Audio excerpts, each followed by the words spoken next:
just relaxed and paying attention. Oh, indeed. Let's all relax and pay attention. Welcome back to 21st Century Radio. I'm your host, Dr. Bob Hieronimus, and our executive producer and research assistant is Laura Cordner. Our engineer is Anita Brockington. And our guest this evening is Dr. Robert Schoch, of course, talking about his and his wife's book, Forgotten Civilization, New Discoveries on the Solar-Induced Dark Age. But we were approaching plasma strikes. No, let's see. Lightning strikes. We were talking about lightning strikes that hit the Sphinx. Exactly. That's where we left off. Okay, let's start there then, because that's a good place. And you are not incorrect, because essentially plasma strikes and lightning strikes, we can think of them as similar types of phenomena, where plasma electrically charged particles are being driven down to the surface of the Earth from a solar outburst, and they would manifest themselves essentially like huge lightning strikes. When I say lightning strikes, atmospheric lightning strikes. But either way, you're talking about charged particles coming down, hitting the surface of the Earth. When it hit this Great Sphinx, did it crack it in any way? Yes, there's actually, this is, it may have caused damage directly to the Great Sphinx. There's a crack in the back. It's been known as a fault or a crack that has been recognized for a very long time that essentially separates the rump from the foreportion of the Sphinx. From the front of the Sphinx, it's sometimes referred to as a fissure. It may have maybe a natural geologic feature in the rocks, but was exacerbated, I suspect, by the Sphinx being struck by lightning. And the Sphinx, I'm convinced, was struck by lightning. What we have on the Giza Plateau, when I say the Sphinx, I'm really referring to the entire Giza Plateau now. We have evidence that the Sphinx and the plateau was struck by lightning. We have physical evidence in the form of what I'm convinced is vitrified rock.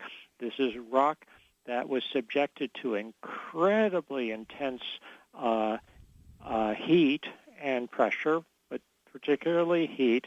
It would flash melt, essentially, and then vitrify. It recongeals, it turns to glass, but it's not glass that the normal, typical person would recognize as glass. It's more a scoria, or if you ever have been around where they smelt metal, the remains of from smelting metal, basically rock. It looks sort of bubbly, charred, that type of thing.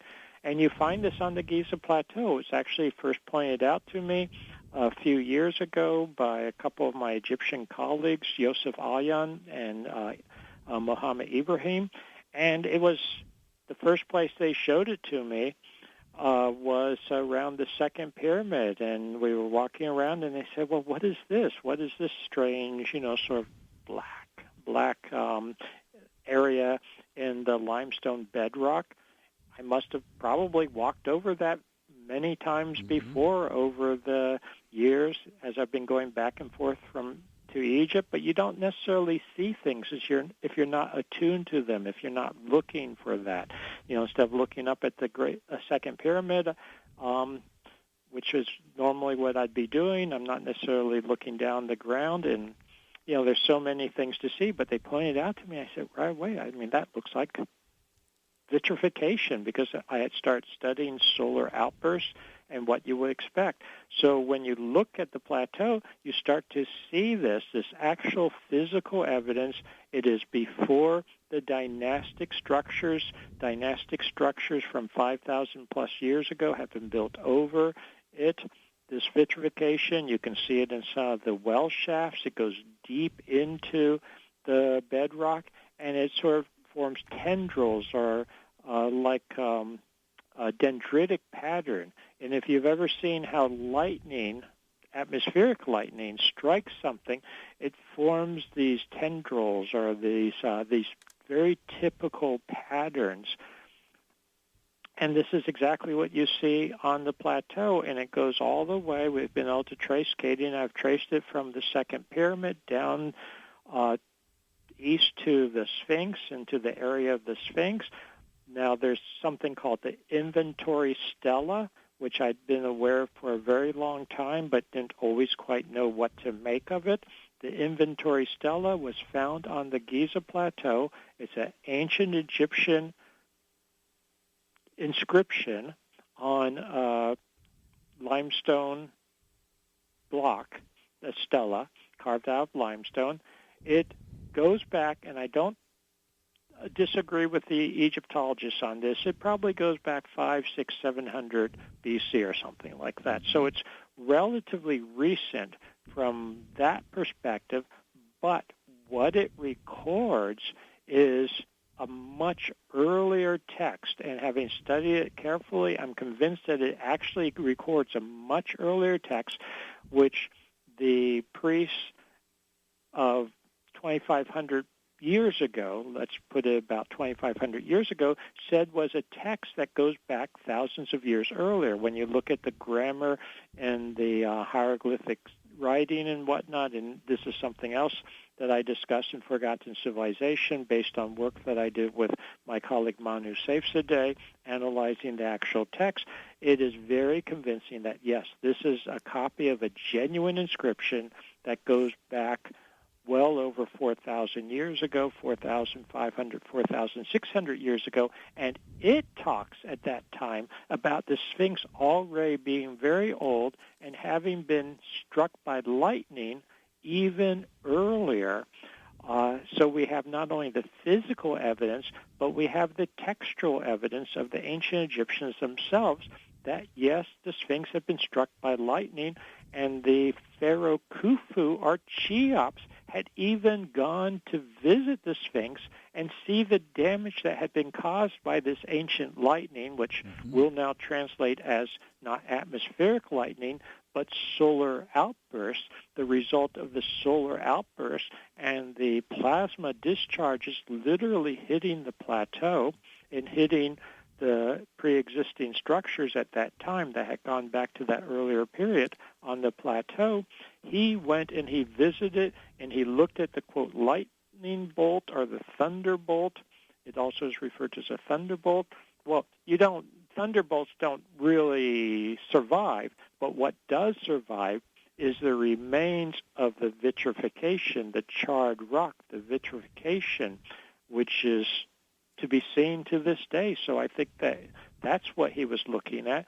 And they talk about how he repaired the Sphinx. Well, if you look at the Sphinx, you can see that, yes, it was repaired in dynastic times. Even Zai Hawass has argued this, that it was repaired in Old Kingdom dynastic times. This makes no sense unless it's a much older structure originally, a much older construction, a much older statue originally. So it all starts to fit together.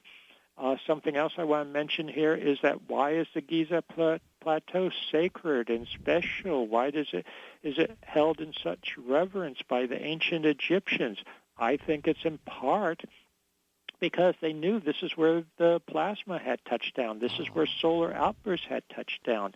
It made it a sacred site. The very fact that literally the sun in the sky had touched the earth at this spot. We have other places now. For instance, Scotland, it's been documented by other researchers that an ancient site was another place where lightning strikes had occurred, and these are recorded in the rocks. Or I would call them solar outbursts were recorded. So people considered these sites where the sun had actually touched down, I'm speculating, as sacred sites. So that's another aspect to it. Another aspect is that the head has been recarved, and you and I have talked about that many times. The head is too small for the body on the Sphinx. It's been recarved as a human head, as a human face. That's what makes it a Sphinx now, with a lion's body and the head of a person. But that head is too small. That's a dynastic head. I've contended that ever since the 1990s, because geologically you can see that it's much later recarving of the head. I don't want to say addition because it's not physically added to it. It's the older head recarved. I speculated for a long time that it was lion's head originally. We now have good hieroglyphic evidence. Again, something I worked on with my colleague Manu Safzadeh, and I talk about in Forgotten Civilization, that yes, it was a lion originally, the Sphinx, but not a male lion. It was a female lion, a lioness, guarding a chamber, which Thomas de Becky, the geophysicist, and myself found through seismic techniques. So all of this evidence starts to tie together. Also, the end of the last ice age was the age of Leo. And here we have the lion on the plateau, the lioness, the female lion, who on the vernal equinox would see her male consort, if you would, the male lion, Leo in the sky. So to me, again, when you have one or two threads and they're interesting, that's one thing. But when you have all these different aspects that tie together and form a comprehensive whole, to me that is very, very compelling. Well, the Sphinx has always been compelling to me. I don't know if you're aware of this, but I painted a bust that went up to Woodstock that had the Sphinx on it, the Great Sphinx. As a matter of fact, we had to recreate that bust that went up to Woodstock and did it again. And the reason why I chose the Sphinx was because just symbolically on some levels, one level that I'd like to interpret it on was the Sphinx could be used symbolically from the standpoint of the Sphinx. The human head deals with humanity, and that we are linked in some ways to the Sphinx in the sense that its head is more important than sometimes the rest of the body. That's the way I put an emphasis on that. Do you know what I'm saying? Yeah, no, I think what you're saying, and let me interject something here and see if you would agree with this.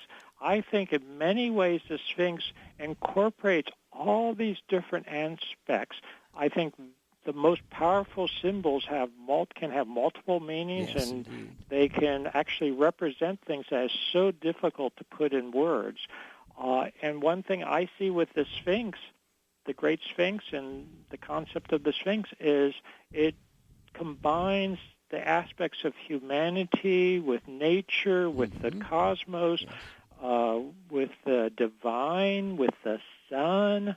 And this is something that Katie and I develop in the book, that we are very much connected with the cosmos. We're very much connected with the sun and the bigger universe.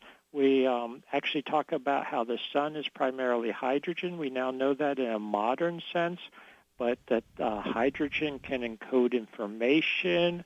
And the ancient Egyptians actually thought that when we die, we go back to the stars. We go back to the sun. And I don't want to go off on too many tangents here, but there's evidence now that consciousness is well beyond just humanity, well beyond just organisms as we think of them. That's for sure. So to me, the Sphinx incorporates so much and ties so many things together. It certainly I guess that's does. what I'm trying to say. Yes, and the fact now that we know that it was a female. Yes, a female. It's funny because I always felt, to me, from my very first time visiting Egypt, the first time I went to Egypt, and I've been there I don't know how many times since, dozens of times since, but my first trip was with John Anthony West in 1990. So it's now been over 30 years since I've been going back and forth to Egypt. And my first encounter with the Sphinx was I always felt it was she. Mm-hmm. The Sphinx has always been female to me. Had overall female, sort of androgynous to female energy. Now that we're at the Sphinx, oops, we got to take a break. Okay, after our break, I'd like to compare your work with Mr. Temple. Would that be all right? No, we can talk about that. Okay. Of course, he's got an edge on you, having 22 more pages in his book. You've got 523. I think he's got. But it's the quality of the pages, not the number. I know. I'm just being an American right now. All right, we're going to take a break on 21st Century Radio with the guest Dr. Robert Schoch. And by the way, all our guests' links are posted at our Facebook page for 21st Century Radio. And again, you don't ever have to miss a show. You can simply subscribe and share 21st Century Radio on YouTube, and it's absolutely free. You don't have to pay a penny.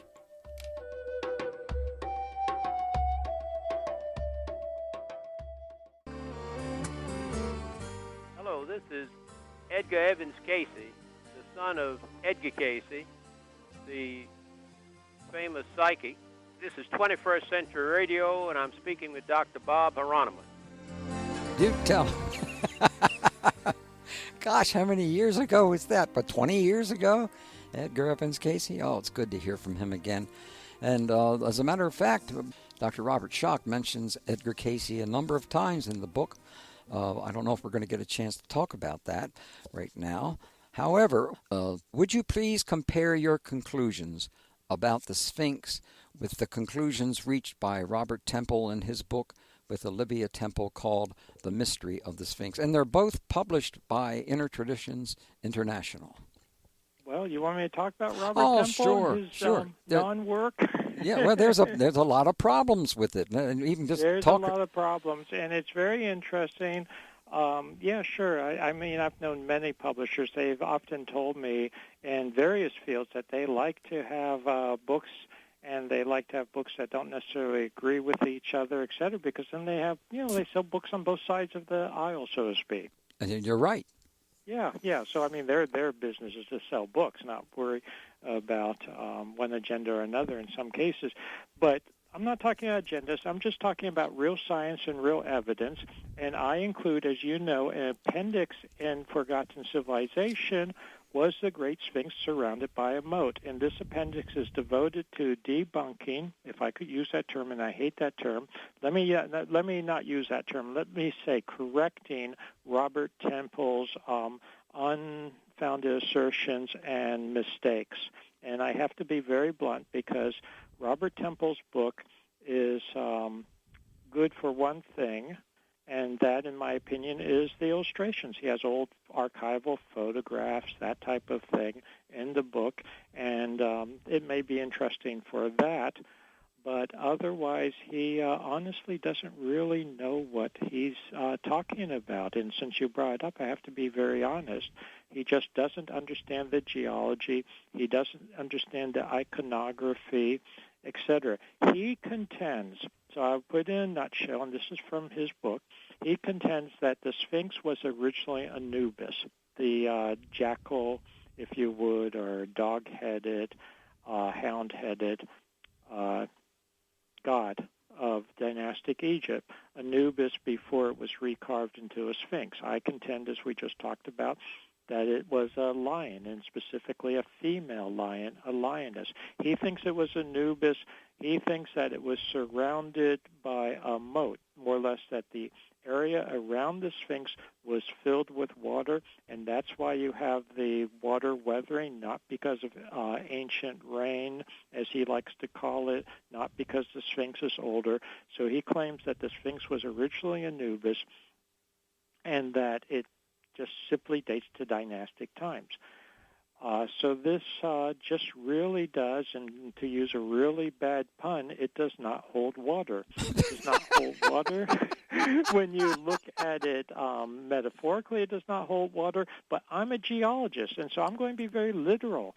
When you look at the plateau, to be able to hold water in what's known as the Sphinx enclosure, you would have to seal that up completely. You would have to maybe use tile and cement, etc., to seal it up. And you would have to build huge retaining walls, meters and meters high. There is no evidence of this whatsoever. I mean, the limestone of the Giza Plateau is very porous.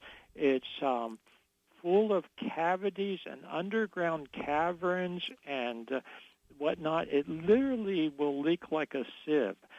You will have to fill it in. Now, if you fill it in and build a tile, essentially a tile swimming pool around the Sphinx, then you're not going to have the erosion. You're not going to have the erosion on the walls, which is what he's basing his whole theory on, which is the same thing I've been working on for years. He just took my work and then tried to reinterpret it.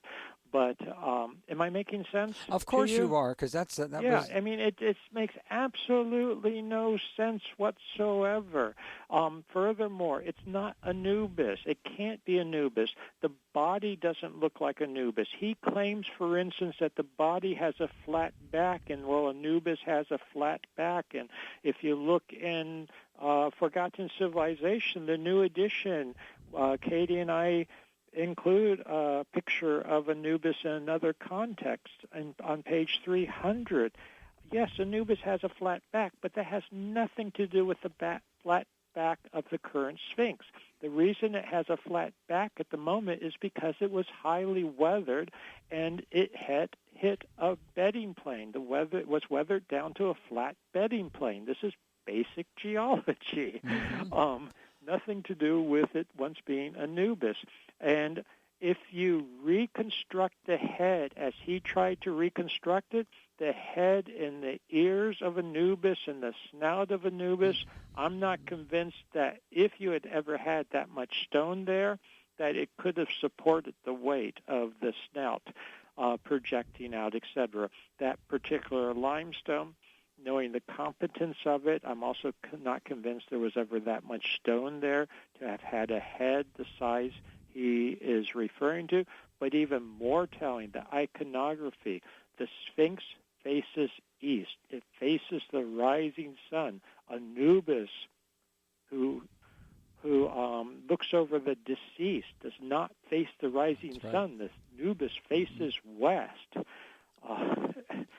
There are just so many problems. Another problem is, and to be really blunt, maybe he had a lapse of memory when he was writing parts of his book, but he says that I say things which would supposedly support him, and he actually misquotes me and says I say the opposite of what I actually say in my own works, in my own papers, in my own books.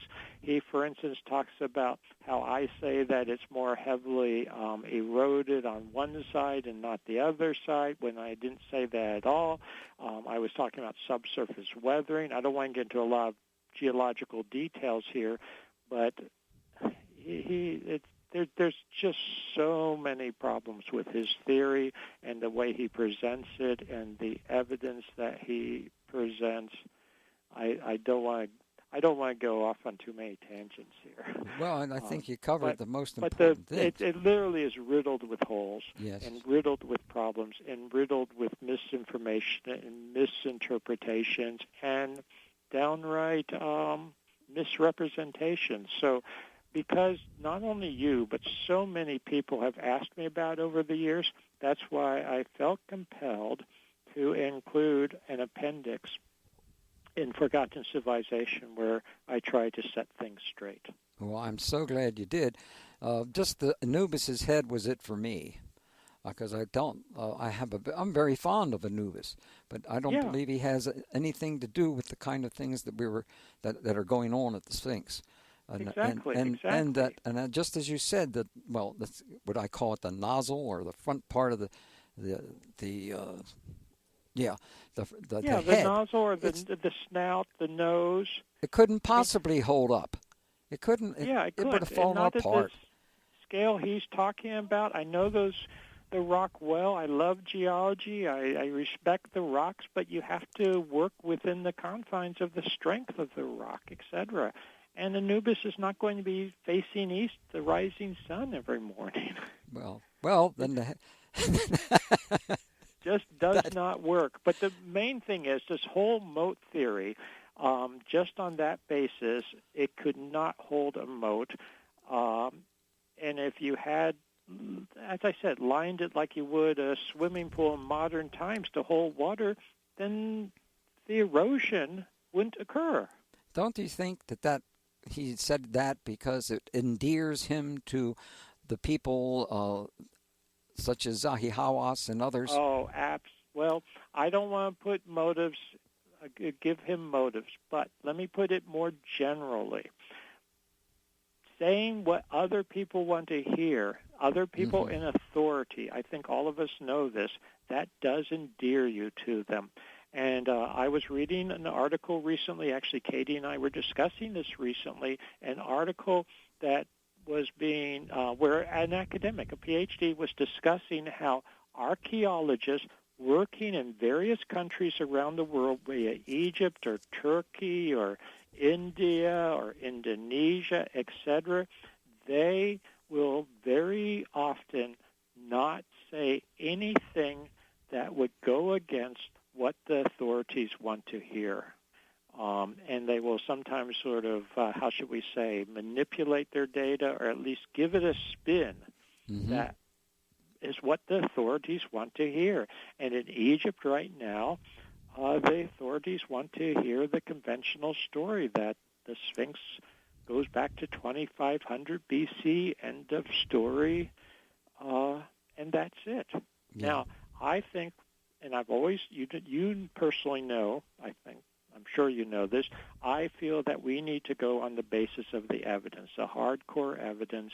We need to not be worried about what the, quote, jury says, not what the politicians say, but we need to go on the basis of the evidence, and I think ultimately the evidence will prevail, and ultimately, the next generation will respect the evidence, including the next generation of leaders and politicians, etc. And I believe with the Sphinx and with my work on the end of the last ice age and the new edition of the book, I honestly believe that we are making headway. More and more historians and people even inside academia, in the depths of academia, are starting to at least say, well, maybe it isn't as straightforward as we've always thought. They're starting to look at the Sphinx and say, well, maybe it's not Khafra's head. That's the tradition. Yes, that's right. Has been that it was the head of Khafra, the builder of the second pyramid, and they're starting to say, well, maybe it's not. Maybe that isn't the original head, etc. That doesn't mean they've jumped on the bandwagon and say, oh, Schoch is right about everything. But I think we're making inroads by presenting good evidence, good data, and Göbekli Tepe, which was being excavated by Klaus Schmidt of the German Archaeological Institute, along with the Turkish authorities and the Turkish archaeologists.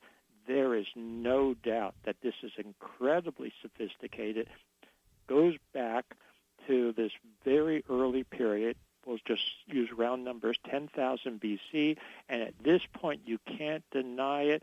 Yes, some people are trying to make it, quote, more primitive. Oh, they were just hunter-gatherers, etc. But I think we're really on the verge of breaking through with conventional thinking and upturning conventional thinking. So I think we just have to keep sticking with the data and moving forward. That's how progress is made. That's exactly it. So Turkey, I want to mention this. Turkey, where Göbekli Tepe exists, where Göbekli Tepe occurs. When you go to Turkey now, when Katie and I first went to Turkey to see Göbekli Tepe, and this was with John Anthony West, he was still, this was well before he got sick and passed away. Our first trip to see Göbekli Tepe was with John Anthony West. We were amazed at this incredible site, which confirmed that civilization goes back to this earlier period. At that time, it was just a site in, the desert, should we say. I mean, it's very much desert there. It's not as much desert as Egypt, not as harsh a desert as Egypt. But, it's just out there. You just drive out, dirt road, no facilities, that type of thing. Since then, the Turkish people and the Turkish government, they realize how important a site this is. They realize how it goes back to this very early period and is incredibly significant. They've now covered it over with a beautiful awning, which we illustrate in the new edition of Forgotten Civilization. Furthermore, they have constructed in Urfa this incredible museum, spent I don't know how much money, at least tens of millions of dollars, on this new, beautiful, world-class museum that houses, among other things, artifacts from Göbekli Tepe. So again, I mention this because I think this is, again, part of the establishment beginning to acknowledge how important these sites are and how they are really going to change our paradigm. Yes, in the exhibits at the new museum, they still call them hunter-gatherers, but I think we fight the battles and we're making headway. They are at least acknowledging how old this site is, how sophisticated at many levels, and how important it is. Also, we need to talk about the chamber you discovered with geophysicist Dr. Thomas Dobecki, but not right now because we got to take a break. Because my boss is giving me directions, of course, and I always follow directions. We'll be back with our guest, Dr. Robert Schoch. All of our guest links are posted at our Facebook page on 21st Century Radio, and you can support Oracle, the foundation, and their film project for civilization before civilization. Find the link at robertschoch.com.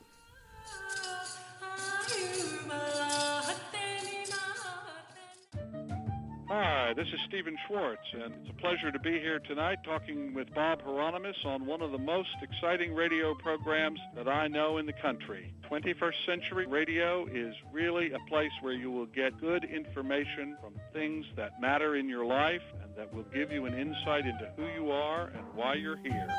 Oh, thank you very much. This is Dr. Bob Hieronimus, and we're returning to our discussion with Dr. Robert Schoch. Food. Well, now, how does the chamber you discovered with geophysicist Thomas Dobecki and the late John Anthony West? Yes. Yeah. It relates. I think actually the chamber has renewed importance now to us because now that I believe we understand that there really was this earlier cycle of civilization, one thing that the chamber could include is maybe some kind of records or artifacts or something like this from this earlier cycle of civilization. But let me tie a few things together. Yes, sir. Yes, we were not looking for chambers.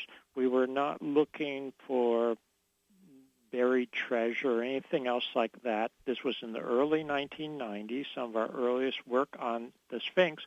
Where it came from is that I wanted subsurface data on the weathering of the rocks, because as a geologist, if the Sphinx went back to this earlier period, as seemed to be indicated by the surface erosion, and I'm making a distinction now between erosion on the surface and weathering in the subsurface. Weathering is basically various mineralogical changes, that type of thing that occur once the surface of the rock has been exposed, and the surface of the rock was exposed when the Sphinx was carved.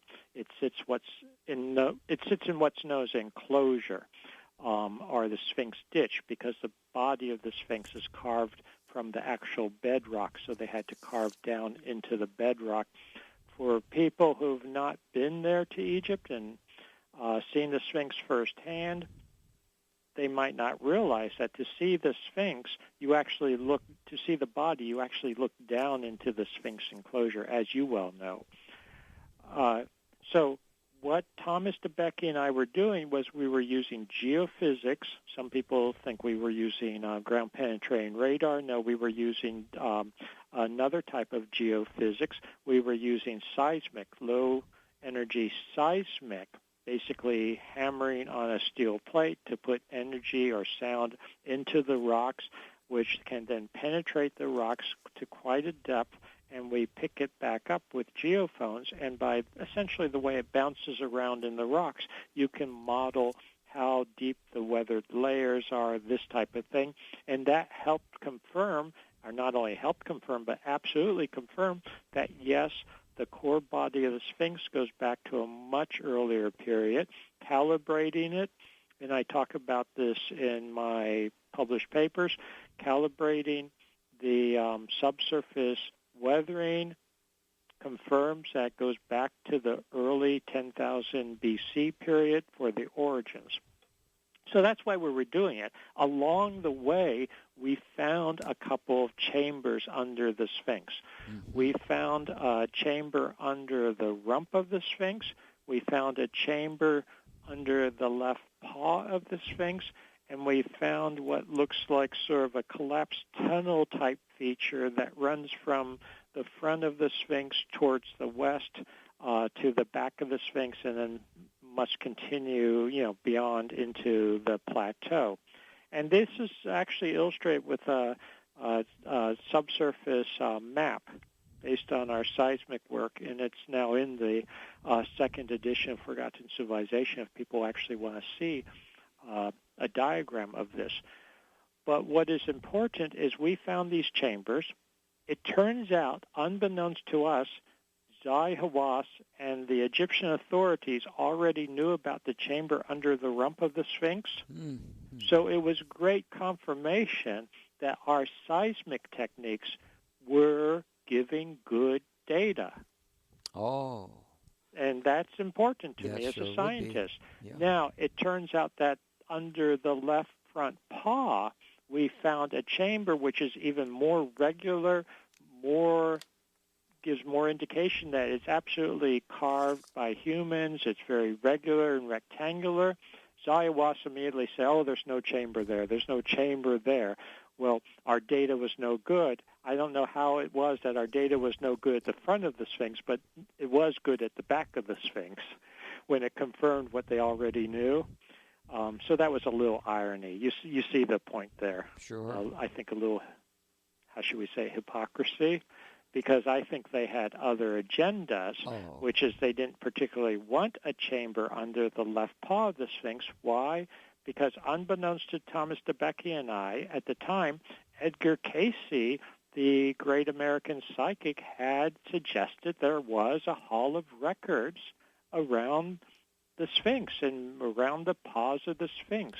When I look into his actual records, and I've been at the ARE many times since the Association for the Research and Enlightenment in Virginia Beach. I've been invited to speak there about my work, etc. Before he passed away, I spoke to one of Edgar Cayce's sons about this. Again, I knew nothing about this when we first found the chamber. It was only later when they told me that Edgar Cayce had predicted this. So Edgar Cayce said it was a hall of records, and not only was it hall of records, but from my understanding, he said it was under the right paw of the Sphinx. I interpret that as the right side when you face the Sphinx, which is exactly where we found it. It's the left paw of the Sphinx, but on the right side. Mm-hmm. And to make matters worse for me in academia, he said it had something to do with Atlantis and the Atlantean civilization. Well, they're going to lock you up. They're going to lock you up if you do that. Oh, God. I mean, when I was, and you know this because we've talked about this before, when I was first working on the Sphinx in the early 90s, I would not say the word Atlantis because that was like the death kiss in academia to say, you were looking for Atlantis or had anything to do with Atlantis. So, from my point of view, it was horrible that Edgar Cayce had said anything about this.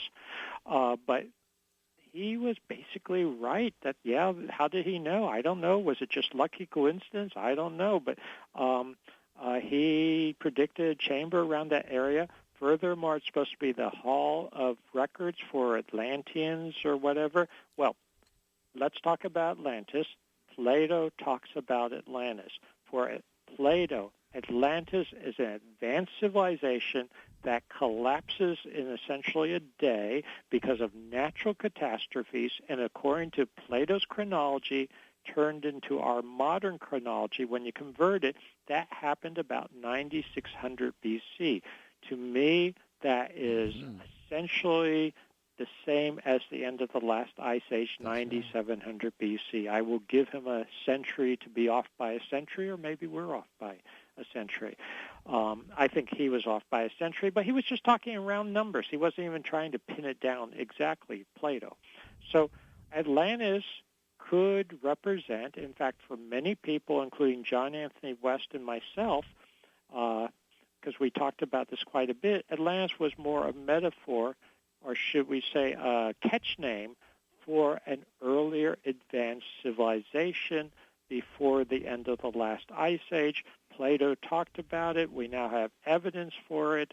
Casey said that there was a hall of records in the vicinity of the Sphinx that held Atlantean records. Let's translate that into it holds some kind of records or archive that goes back to that earlier advanced civilization.